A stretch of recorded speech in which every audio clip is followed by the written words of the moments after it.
and now echoes forever. 3, 2, 1.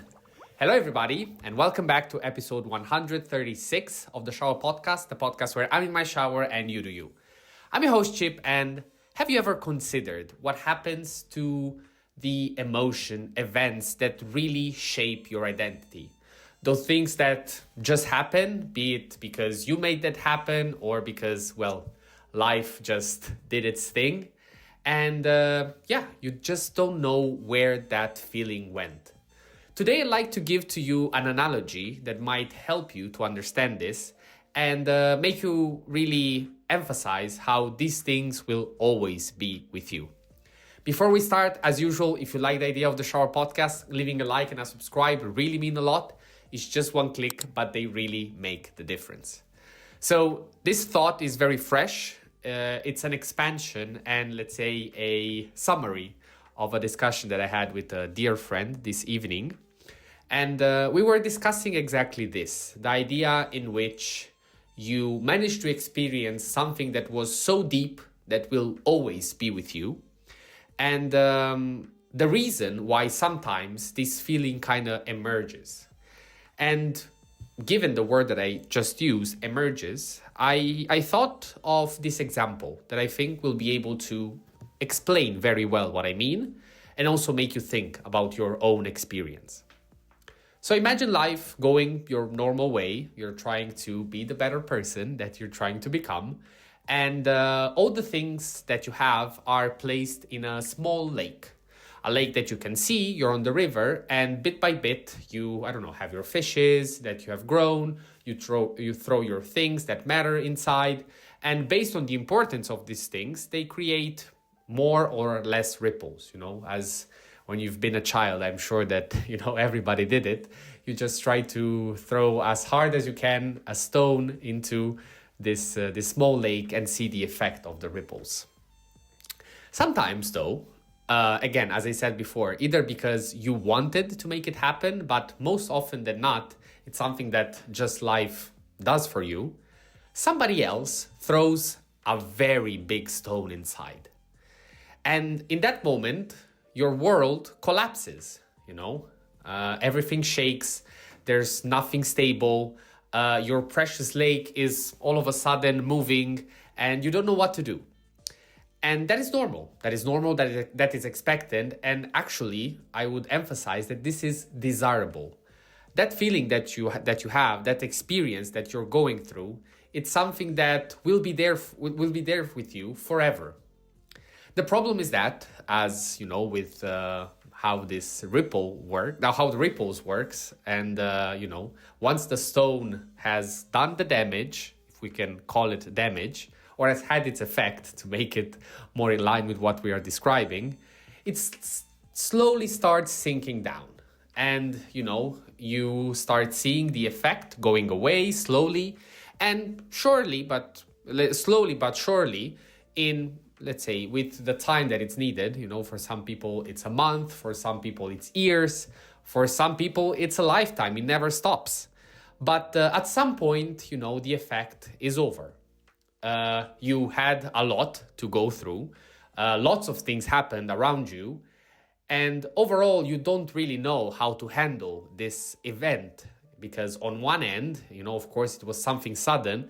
It was something that somebody else did. So you don't really know what to take of it.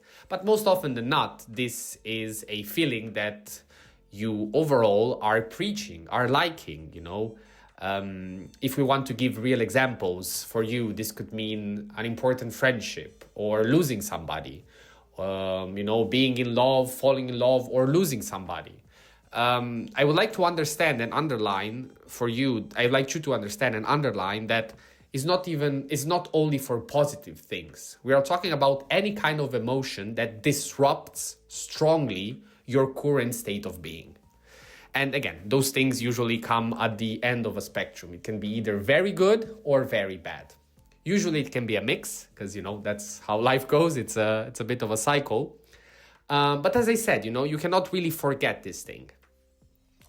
And the tricky part and the way that, let's say, our brain kind of tricks us into thinking that everything is important is that initially the feeling that you have and the things that go through your body and in your mind are strong emotions. And strong emotions are always picked up by the brain because, again, it shocks you.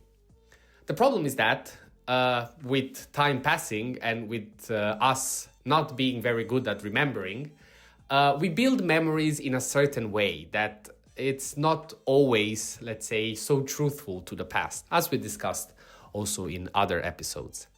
And more often than not, you discard the things that you really didn't like and glorify the things that made you happy. It's normal, and it's actually the only way that we have to go forward. It has to be that way, because otherwise things would either get too heavy on ourselves for the bad things, and for the beautiful part, it would be hard to go forward, because if we just focus on the good things that happened in the past, it's hard to go forward and look for the new things. But let's try to understand why I said at the beginning that echo, the things that happen, will remain forever. Because if you actually start digging into this lake, if you actually start going underwater and looking at what you have, and this can be imagined, of course, as your conscience, as your memory, as your identity, that again lives in a state that is in slumber. It's not something that you actively interact with.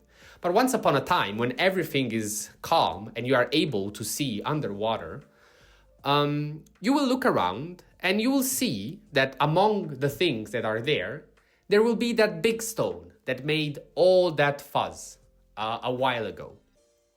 You will have the chance to go pick it up and look at it.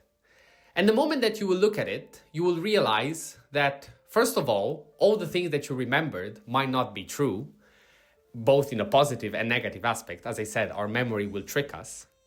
And at the same time, you will realize how much it actually did.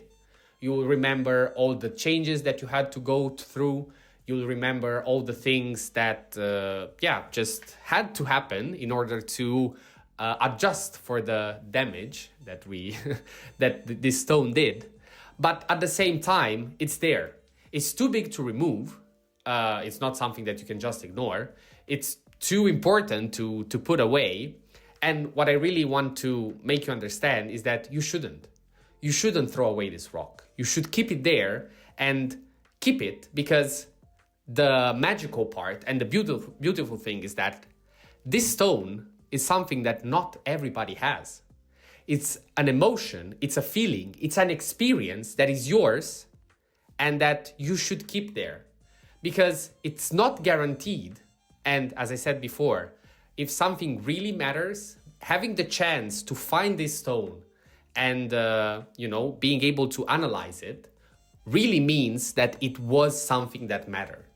So my advice for you today, and let's say an invitation, is to, if you are in a moment in your life where everything is calm, or even, on the other hand, if you just had this experience, if you are in the first position, analyze the stone, trying to understand if it's really that stone that you should care about.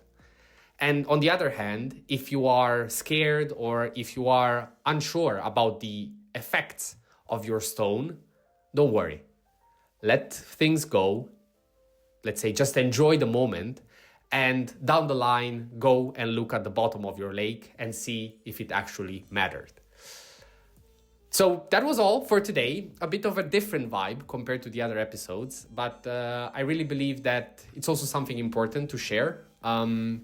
Again, these things don't happen all that often, and they are always a result of trying to think things out loud. But if you don't do it on your own, I hope that at least episodes like this give you the chance to do it. Because as I said, I genuinely believe that it's worth to realize those things. Because as I said, I really believe it's a precious thing. Having said that was all. As I said, let me know in the comments what's your stone, or again, if you've ever experienced something like that. And if you like the episode, remember that leaving a like and a subscribe really helps. Until the next one, stay resilient, stay consistent, and see you tomorrow.